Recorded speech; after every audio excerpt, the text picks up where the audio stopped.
Welcome on in, Dbacks fans, to a very exciting emergency podcast here of Dbacks Dispatch with your trio, Brandon on your right, Gabe on your left, and myself, Brett, in the middle. Again, don't get to do a lot of these. Usually it's kind of for some more minor things, but there was some big news that literally just dropped, I think, less than 20 minutes ago. We saw the news come out and we said, you know what, we got to get live for the people out there. So if you are joining us on the YouTube side, we appreciate you. If you're listening to us after the fact and all that, we appreciate you either way. Before we dive into our news here, obviously in regards, you guys already know what it is, but we'll dive into it in a second. Make sure you guys like, comment, subscribe. It does help out the YouTube side. Make sure you guys follow us on our socials: Instagram, Twitter, TikTok. Join the Discord. It should be in the pinned tweet on our Twitter and in the description for wherever you're listening to us. So make sure you guys join the Discord. It's absolutely free. And then go over to azsnakepit.com. Obviously, because especially with today's signing, and then now we're getting into spring training. That's the place you want to be. Check out the pit every single day for great writing, a lot of great articles, great people in general, and a great community with a lot of involvement, especially in the comment section. So make an account over there, get involved in the discussion, and you'll probably see us over in there as well. But like I said, some actual news today. And a little bit of an emergency. Well, not even a little bit. I'd say a big emergency, because the big area the D-backs still needed to address, and even Mike Hazen said it himself, we kind of talked about it in our last show, that they are still in on the starting pitching and relief pitching market. And the starting pitching market was addressed as the D-backs bring back the milkman. He is going to be back on a 1-year deal, so it's not like a kind of a multi-year deal, Jordan Montgomery-esque, that we kind of predicted. It's only a 1-year deal. The funny thing about it is the same amount that the qualifying offer that they extended to him in the offseason was. So it's just a little over $22 million. And the funny thing is there's going to be $14 million of it deferred, which this was originally reported, I believe, by John Heyman, Bob Nightingale, and even Ken Rosenthal, and Pecora ended up confirming the signing as well. But then our man, John Gammadoro, the Reaper, did say that Gallen gets 1/3 of the contract now, and then 2/3 of the contract will be paid out over 5 years, starting in year 6. So it sounds like, as long as I'm, using my Arizona education to the best of its ability, it sounds like in year 2032 is when we finally get to actually start paying Zach Gallen the remainder of his contract. Honestly, big W. The D-backs bring back pitching, which they desperately needed. Maybe this means that Mike Soroka can be slotted into the bullpen. Maybe Erod can have a phantom injury, and we just don't get to see him much this year, which would be kind of nice. But either way, the D-backs bring back the milkman. I feel like on a win-win deal here, especially with the amount that's deferred. So even if they do want to go and address the bullpen, or maybe the utility position that they're talking about filling now that Blaze Alexander is no longer here, hopefully we can maybe see some of that saved money deferments be used in that area. But obviously we'd have to still wait and see, and never know. Pitchers and catchers are fully reported. Still haven't seen full squad reporting, so maybe Mike Hazen has got some some stuff cooking up. But obviously with this news fresh in our minds, looking at the money, looking at the years, year, not years, sorry. Looking at the money, the amount deferred and all that fun stuff, and reports that a couple other teams did have multi-year offers on the table for Zach Gallen. What are your initial thoughts on Zach Gallen? Are you happy the milkman is back? Are you surprised that it's, the amount in the years that it is? And do you think that this could lead to, who knows, maybe another big payday for Zach Gallen that he's hoping Boris can get him next year? Yeah, this is kind of something that I've mentioned a couple times throughout this offseason. Was this the biggest move this team could have made? No, but was it one of the more important ones? I think so. Just like the Mike Soroka signing, like, you can never have too much pitching depth. We saw it last season, just with all the injuries, and same with 24, with all the injuries we had to the pitching staff. You need guys who are able to, go out and take the ball every fifth day.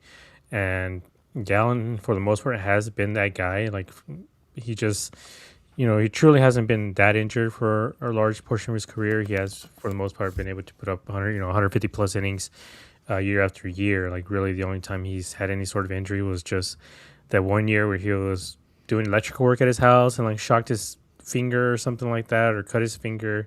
And then I think he had, some procedure in his elbow or some soreness in his elbow. When he broke his elbow during batting in the cage.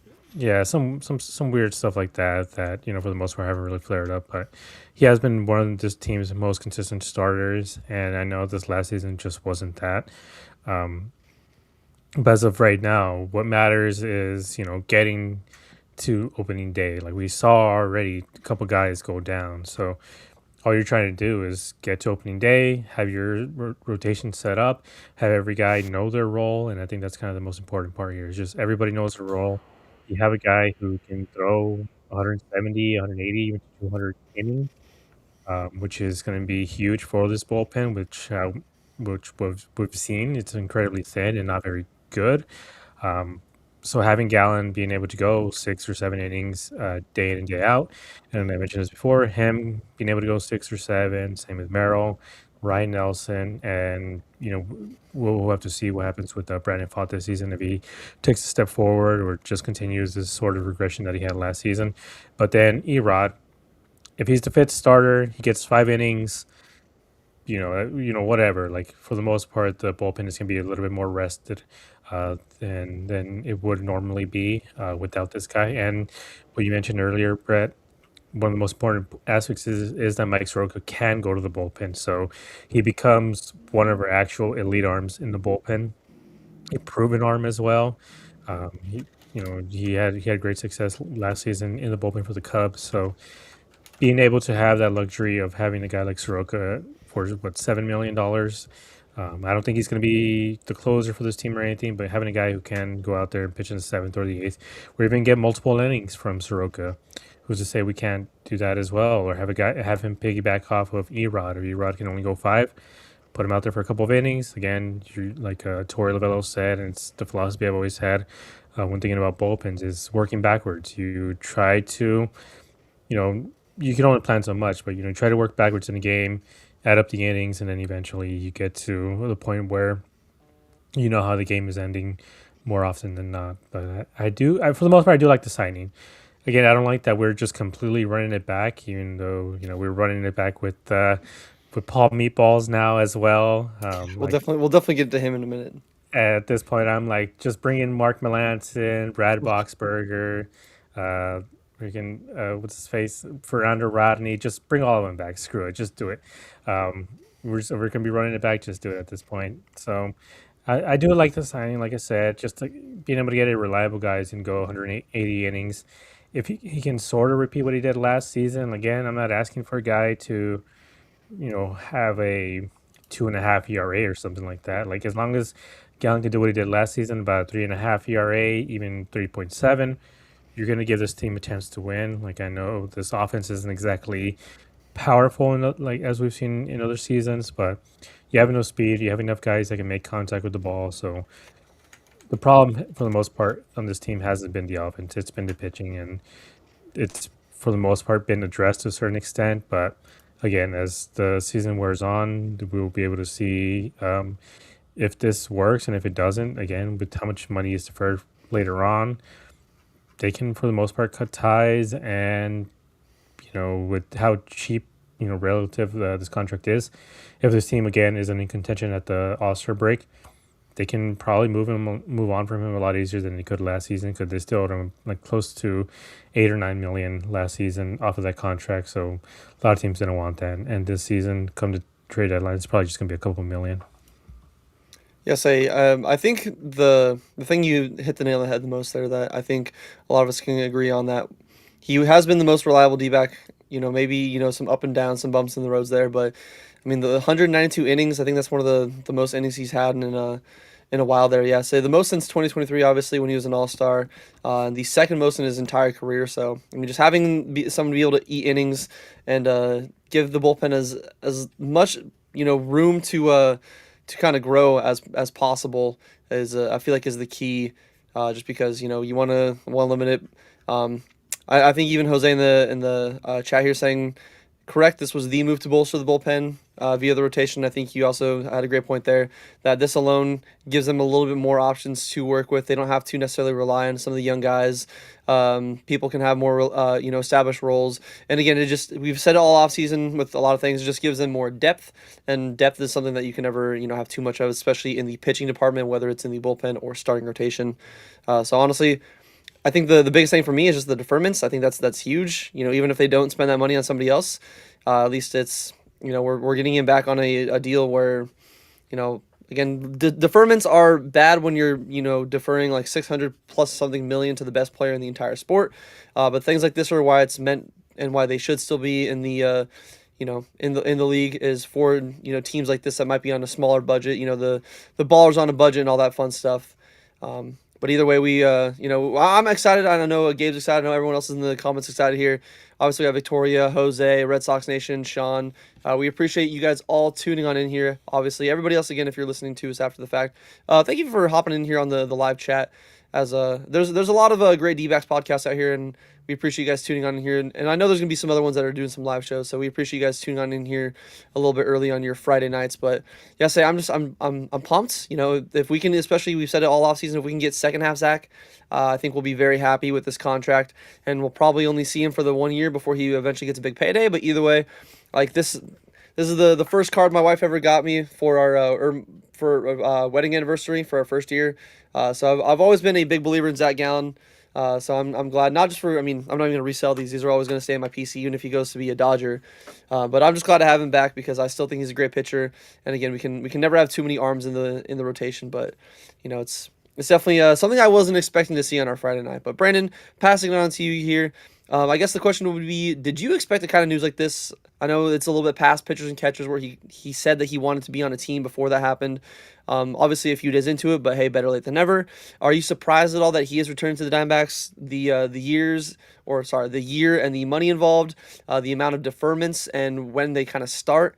What are your thoughts on the whole Zach Gallen saga as he returns to the desert and the milkman returns home? So, like I said on our last pod, every day that he remained unsigned, I thought the odds of us bringing him back were always in our favor. So, I'm not surprised he's back. I'm surprised as to how it got done. Literally, it's the total contract's the same as the qualifying offer, 22.025. But the way the money is distributed is very, I want to say creative by Mike Hazen. Like, really good job to get that done. Like, it really doesn't hamper the current payroll because, like you said, it doesn't start till 2031. So Hazen's like, that is probably the next GM's problem. Whoever the GM there is in 2031, it's their problem. I'm trying to do the best that I can right now. I always felt that he was gonna get a shorter term deal because I think teams were just scared by how he had pitched the last 2 seasons. He really had not been a top of the line starting pitcher. He just did not look like it. Now he did look he looked better in the second half of the season. And as soon as they re-signed James McCann, I'm like, okay, if they bring Gallen back, we know he's going to be his personal catcher, or he should be his personal catcher, because once he started having the battery there with James McCann, I thought something's going right.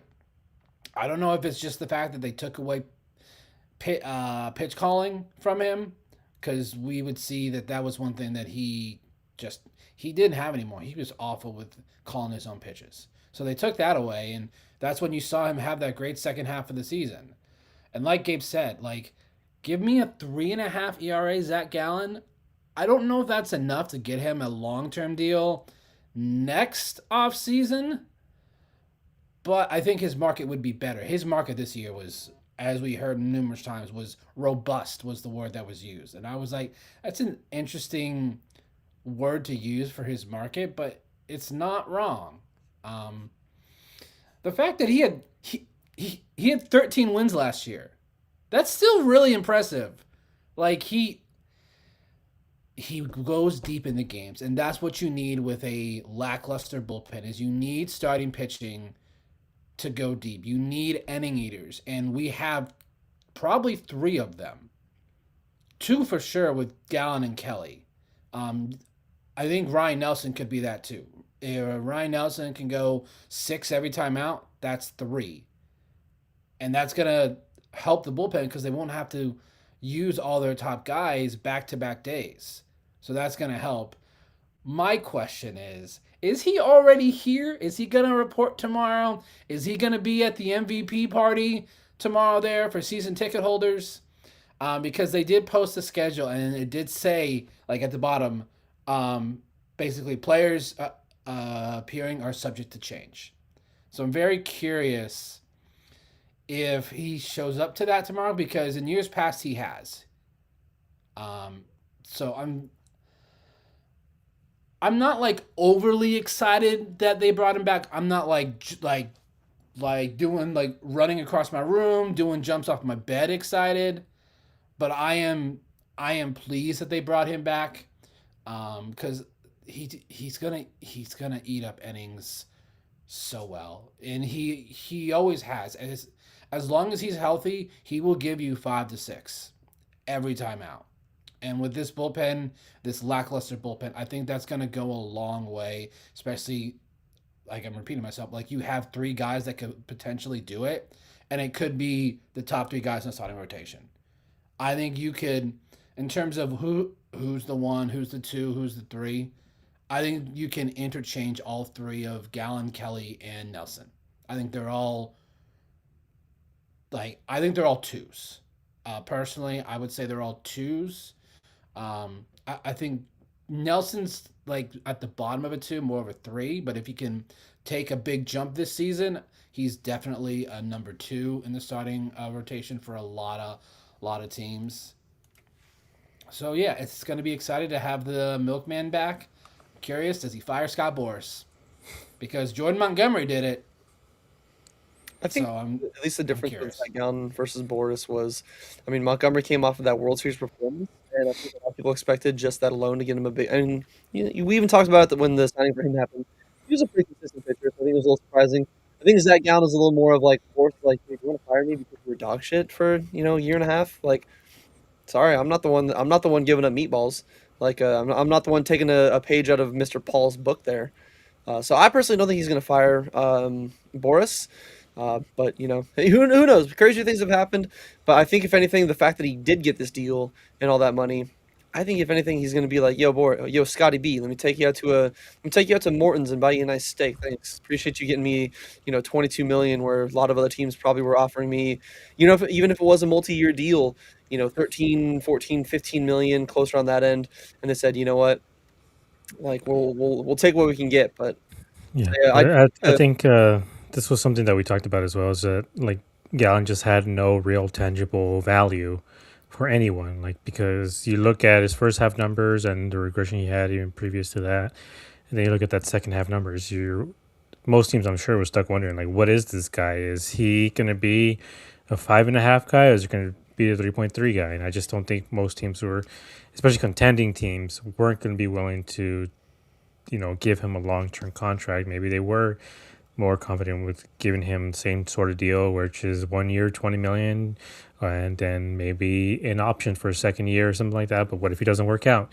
What if you give him, it's a 2-year deal, second year player option for 25 million? What if he has a 5 ERA again? Like, what are you going to do? Then he's going to accept that $25 million offer to come back. And then at that point, you're just stuck with an albatross of a contract. It's for 1 season, but still. We saw what happened here with Montgomery. And as of right now, I know his value in terms of a contract is pretty low for Erod. But still, even that contract, it's it's a low number. But still, we're kind of stuck with that right now. And but I kind of want to touch up on some of the comments here. Red Sox Nation's asking about Soroka, that he was brought in to be a starter. That's a conversation for Mike and Tori to have with him. Who knows if they're going to have, not necessarily tryouts, but they're going to see during spring training what happens there. If somebody, let's just say Soroka is just straight up unstoppable, going 5-6 innings towards the end of spring training, is just, has really good velocity and everything. Maybe they do put him in the starting rotation and they put Erod in the bullpen. What's Erod going to say? Like, the only thing he could do is just void the contract or something, but that's still like 15-30 million that they still owe him on that contract. So we put him in the bullpen, at least you have a lefty there. We don't have another lefty really, except who, Abner and Braden Garcia. That's it. That's the only 2 lefties that we have, and Abner's not proven. So maybe you could put Erod in the bullpen. We have to just something that we have to see as spring goes on. And as Sean is saying too, it's like the downside is that Ryan will inevitably be back or sent back to the bullpen when Burns comes back. But like he's saying, like, those aren't the problems that we have to worry about now. That's Burns isn't coming back for a few more months. And like we've seen other seasons, some guys just get injured. Injuries happen. It's a part of the game. Maybe one or two of these guys is going to go down by the time Corbin Burns comes back anyway, so that's not a problem we're going to have.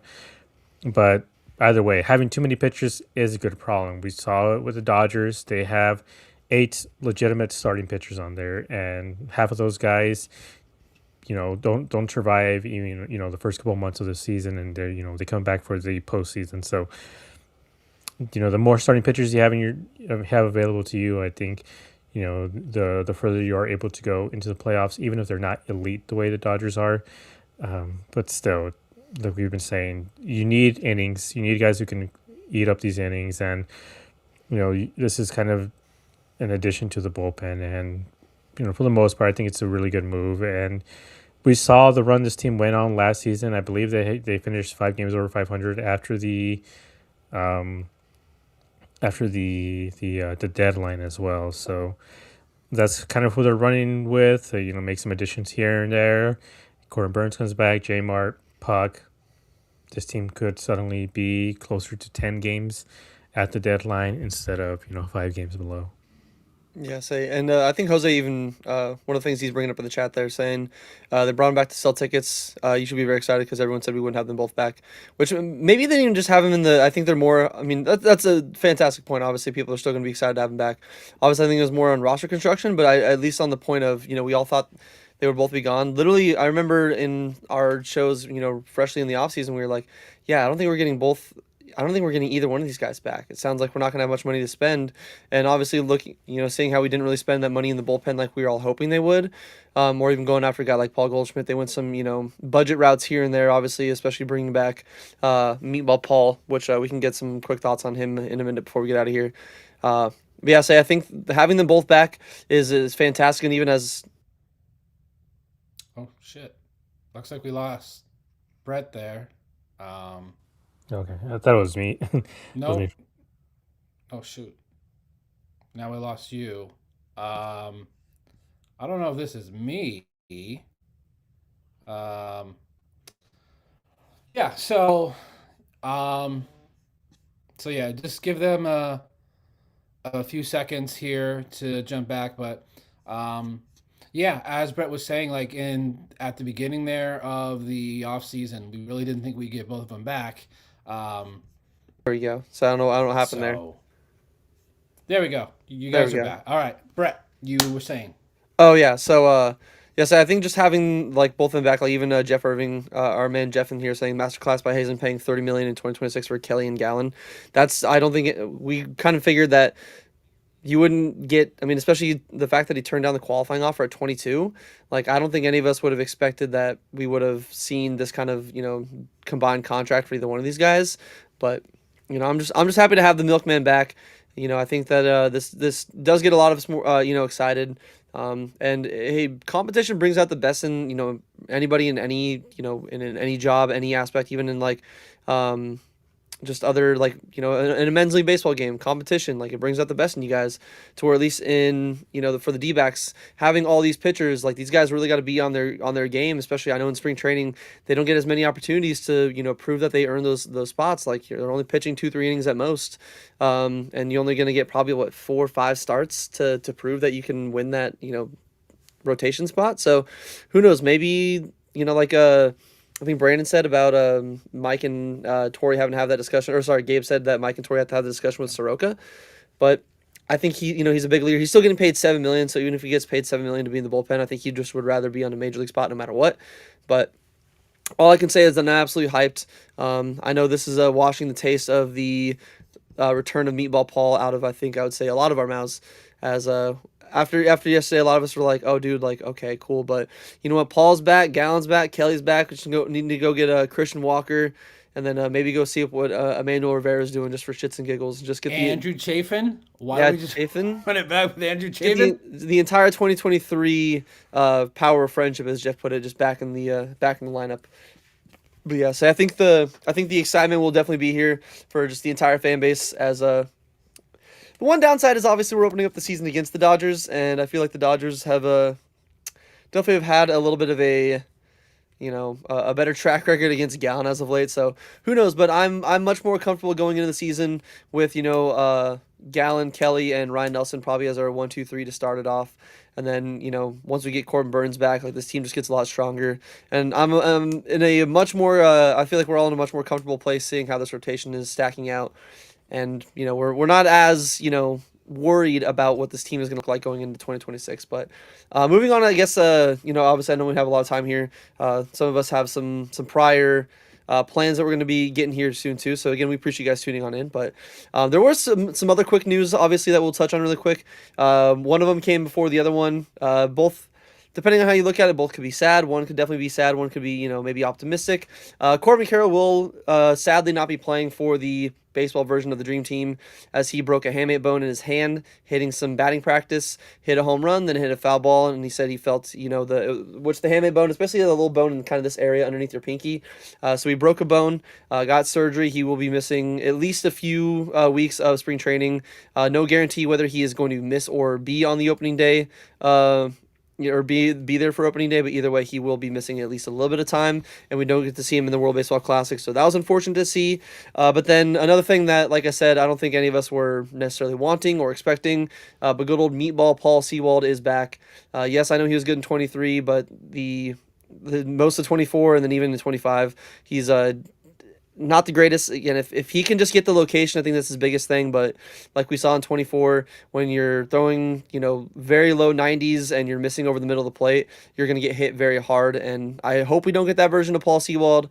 But, I'm not for the price of the contract. I know even in our Discord, somebody said that no 1 year contract is a bad contract, but I'm just, who knows? Maybe we're gonna get the 2023 version of Paul Sewald that we got at the trade deadline. I don't know. Maybe we'll unlock something in him. Who knows? But in regards to the other, two things that happened here, obviously Corbin Carroll and bringing back Paul Sewald. What are your thoughts on these two? Are they both a bad thing? Obviously, I know the Corbin Carroll one is bad. Thankfully, if Tim Tawa's dad is any indication on Twitter that Corbin will be back and he will not be missing much time, as Tim Tawa went through the same thing in COVID in 2020. But what are your thoughts, obviously, on the Corbin Carroll injury and the return of Mr. Paul? I guess concerning Corbin Carroll, like getting some people, reassuring that this isn't months long issues, made it feel a lot better. Like when you're talking about 6 weeks, that's about the time it takes to get to opening day. That's on the higher end of things, like when a guy would return. A lot of guys have talked about this being more of a pain management sort of thing. Like when you get to a certain point after a couple of weeks, and at that point you're just kind of managing the pain, like how much pain can you tolerate. This might affect his power for a bit of time, so we can't expect him to be hitting home runs. But that's also something I've talked about during last season, which was that I wasn't too happy about him seeming to trade contact for power because he was striking out a lot more. I do think Corbin, if he's just focusing on contact, he's a guy who can hit 270 or 280.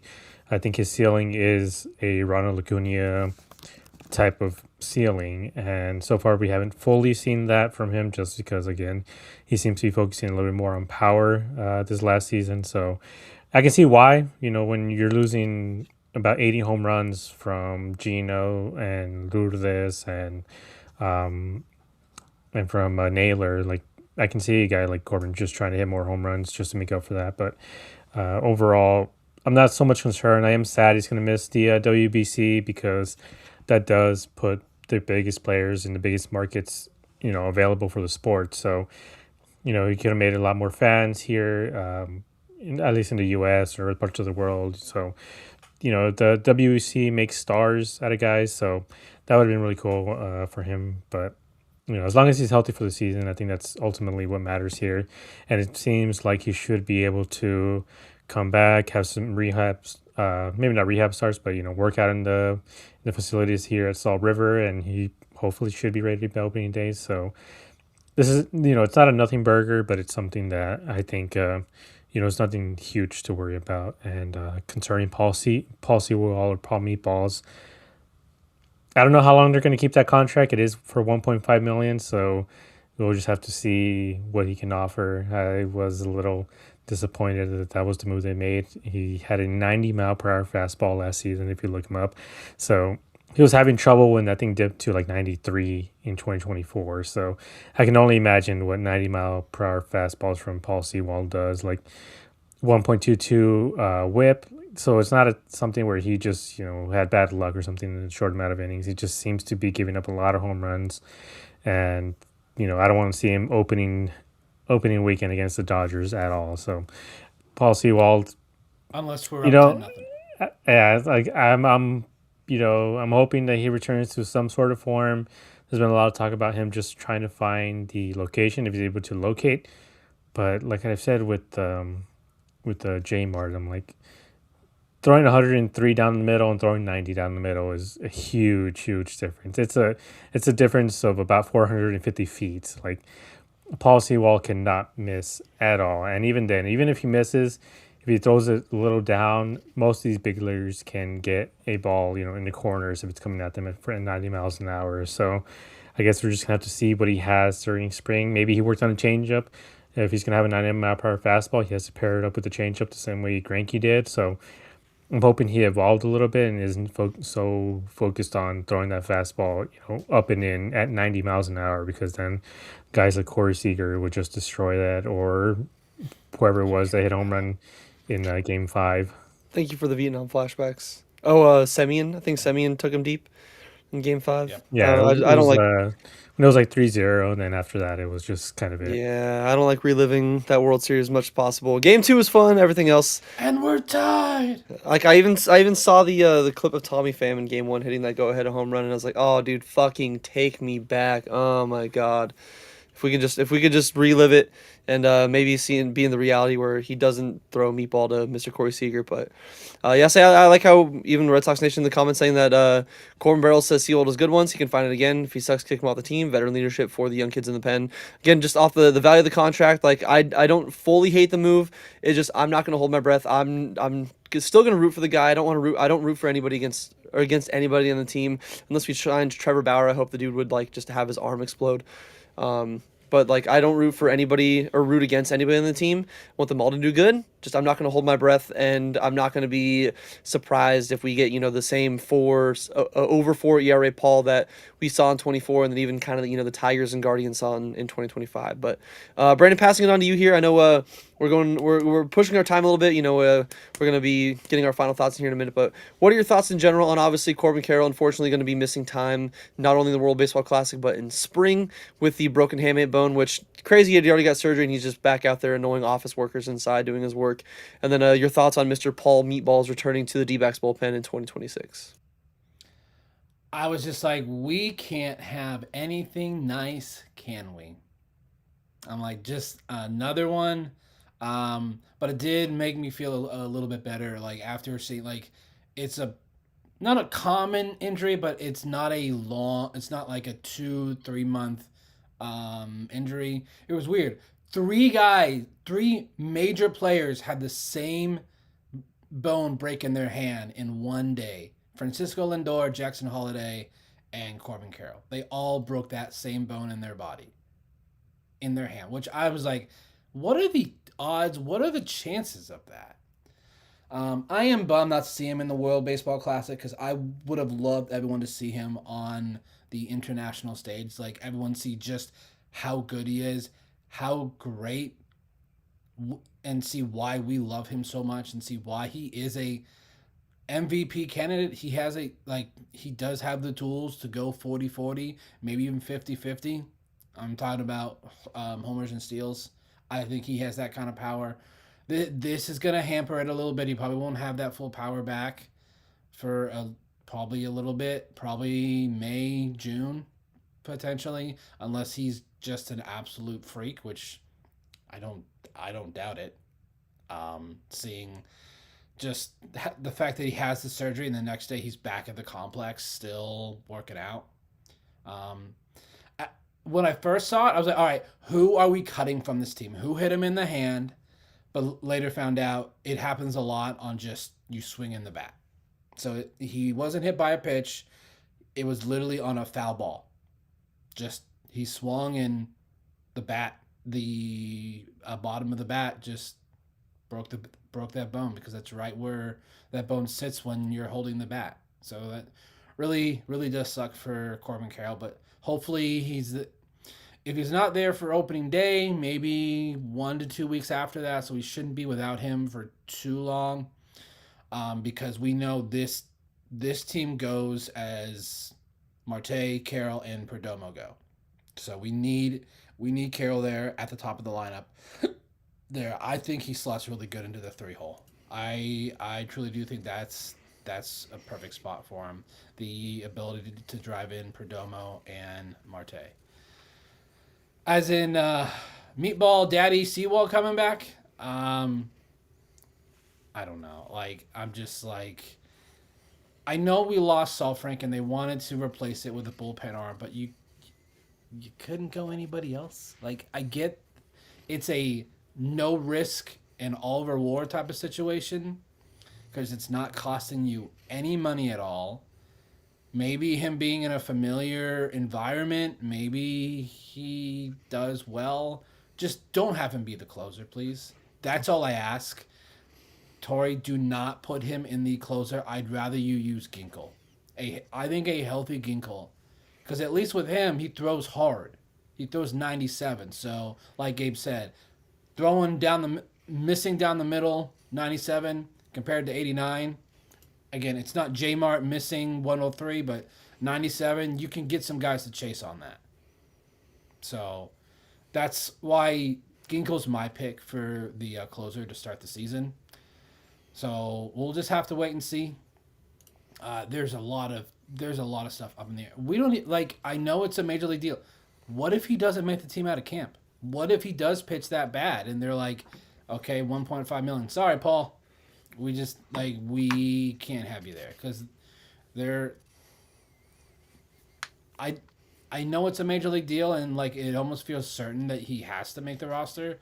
But if he does not pitch well in spring training, it's not like they're tied to him long term with a lot of money. It's $1.5 million. Yeah, if Gilbert Diaz pitches like he did in the Winter League in spring training, but Paul has a 670 array, I would not be surprised at all if they go the route of keeping Gilbert, and being like, hey man, Paul, we appreciate it, we gave you a shot, but we so I saw in our Discord here, shout out Alex D'Agostino. Dbacks 1, Genitals 0. If you guys didn't know, Genitals is the account that said that Zach Gallen was signing with the Padres 4 days ago. Yeah. So absolutely hilarious. But yeah, I wouldn't be surprised at all if they've spent I know Ken Kendrick has probably spent that much money on a baseball card or two. So he's probably it's and again, it's not just him. He's just the majority owner, or he's just the face of the majority ownership group. So they probably all pull together and you know what?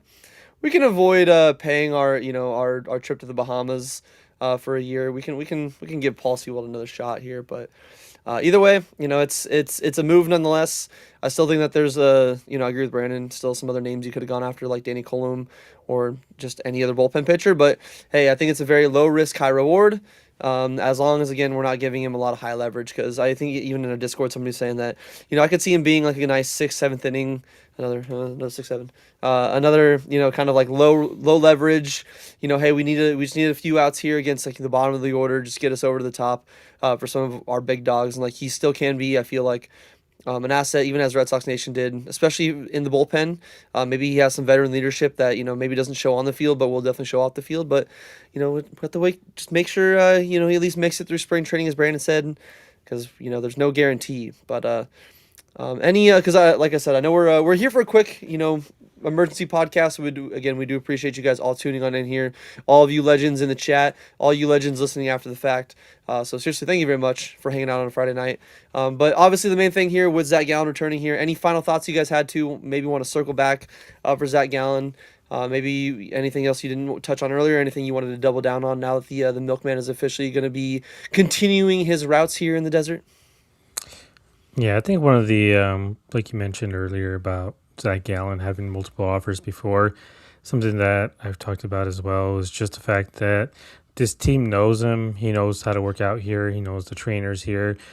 He's not going to want to go down to Florida suddenly, this late into, was it Friday, how many, 4 or 5 days or whatever, since pitchers and catchers report. He's not going to want to go down to Florida, one of those East Coast teams, and have to learn an entirely new system, or even have to go down to Oakland or any other team here that trains here. Like, it's going to be a lot more difficult for him to,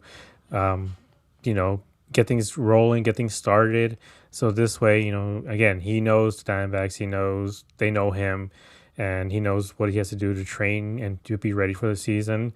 He knows Dan Herron, the pitching coordinators. He knows the trainers here. So I think this was a good contract, at least for Gallen. That's probably why he decided to return, because he knows he's going to be treated well here for the most part by this team, and they're going to know how to ramp him up, because who knows how much training he did in the offseason so far. And this way he's able to come back. He should hopefully be able to put his best foot forward and be in position to win. And I think a lot of other places he might not have had that ability, and maybe he would start off the year really rough, or he could end up with an injury because he's starting so late. So I guess those were my final thoughts, and everything else, I'm just hoping things work out. That's by March 25th or something, whatever the last day of spring is, this team could look completely different than what we're seeing right now. There's so many guys that can come out of camp, whether they're from the minor leaguers, whether these low risk, high reward guys, even some of these outfielders that we have, or even some infielders that we have. Mike Hazen has talked about making some more trades to improve the team. So this team could look very different come opening day. We could have guys starting that we never thought would start, and you might have to make some bets about rookie of the years. Calm down there, self-rank. I'm just kidding. But yeah, really quick before we get Brandon's final thoughts here, I like Akigami saying, man, to apply McGuff for Sewald as they currently are, who's taking the ball in the ninth. The D-backs. The D-backs would be taking it up the ass in the ninth. Or we'd all as fans want to collectively do, group suicide and not have to deal with going through watching any of those guys even sniff the mound in a ninth. Unless, like Brandon said, we're either up by 15 or down by 15. Like, that's the only scenario that any of those guys should be taking the ball in the ninth inning. But yeah, like Gabe kind of I think as always hit the nail on the head there. A lot of positives about the deal, and still a lot of places this team can go in roster construction, as we are still around 7 days from now from seeing actual spring ball being played. So who knows? Even before a pitch is even thrown in the Cactus League, we could still see some more moves. But Brandon, any other final thoughts you had here on either Zach Gallen or any other things that you wanted to circle back on and or maybe double down on? Yeah, so Zach Gallen is in a really unique situation in terms of D-backs pitching leaders. There's a lot of stats and categories where he could finish near the top. Strikeouts, he's about 45 away from Brandon Webb for second all time. He's not catching Randy. We know he's not catching Randy. No one's catching Randy unless like Ryan Nelson pitches for 15 years here. Game started, he's 29 behind Brandon Webb. So if he pretty much pitches every fifth day, he's second behind Randy. Wins, he would have to be a Cy Young caliber. He's 22 behind Brandon Webb. So that one is a little bit more of a difficult one to achieve. But Cali's only 3 behind Gallen, so that could be something that they kind of battle with each other over the course of the season. But everything else, he's not really that close. I mean, if he gets a shutout, he's fourth in franchise history with 3. Randy has 14 shutouts. So good luck anyone trying to get that. But no, like, I am glad that he's back, and I do want to, where was it? Red Sox Nation asking via Corbin Barrels, is Juan Murillo still around? He is still on the 40-man, but I haven't seen much. There hasn't been a lot of clips of him at camp, but that doesn't mean he's not there. So that's another potential high leverage guy, because he has the stuff, but it's just with him, it's his command. We've seen it. Like, he's had certain outings where he's like 8 straight balls, and it is frustrating to watch. But I am excited to have Zach Gallen back. I always enjoy watching him pitch. It's just there were a lot of starts the last 2 seasons where I'm just shaking my head. I'm like, what are you doing? I think the having him, I think you said it earlier, not having the pitch calling abilities is going to help him out a lot. Maybe getting a full season of that with James McCann. We'll see him. I mean, it clearly worked a lot better in the second half. Hopefully, we get to see it work a lot better going forward. Another thing I at least wanted to bring up is another reason why Boob Nightingale is a fraud is I love seeing him just always be wrong. Because remember at the winter meetings when he said that the D-backs or the Cubs and Zach Gallen were in on agreement on a deal.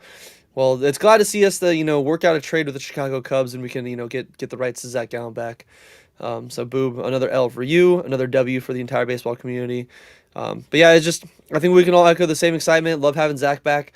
I think it's just nothing but a positive, especially considering the money. I mean, even as we're talking, there's a tweet from John Gambadoro saying the present day value of Zach Gallen's contract will come in around 12 to 13 million for competitive balance purposes. I mean, 12 million for Zach Gallen.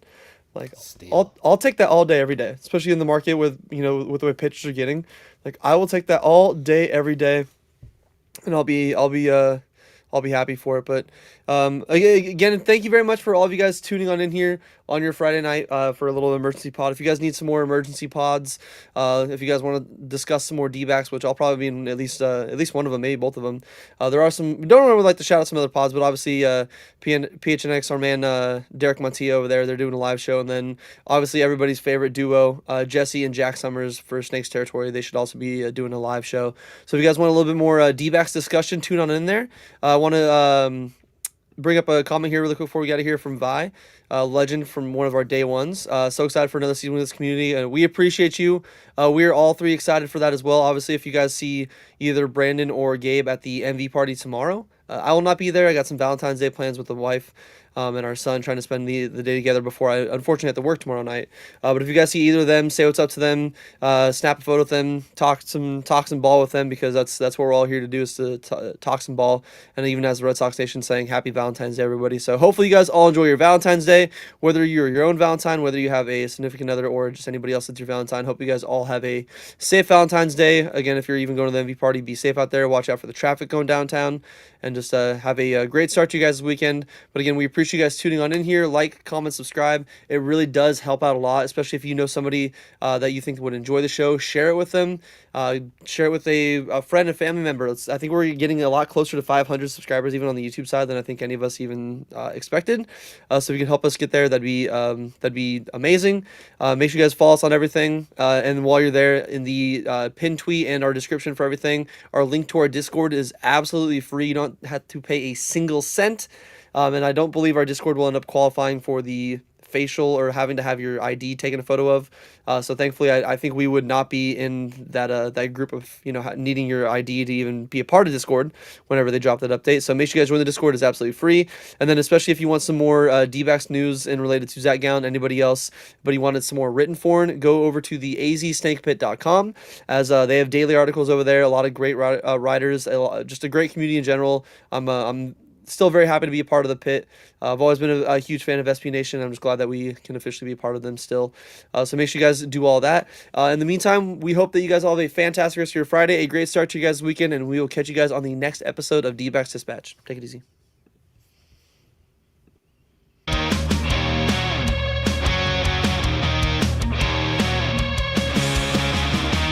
Under the lights, the game goes down.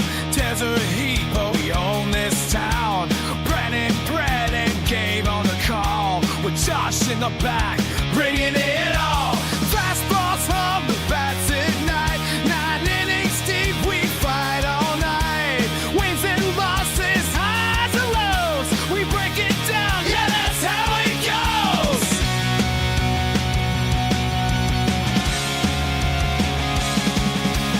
D-backs dispatch, turn it up loud.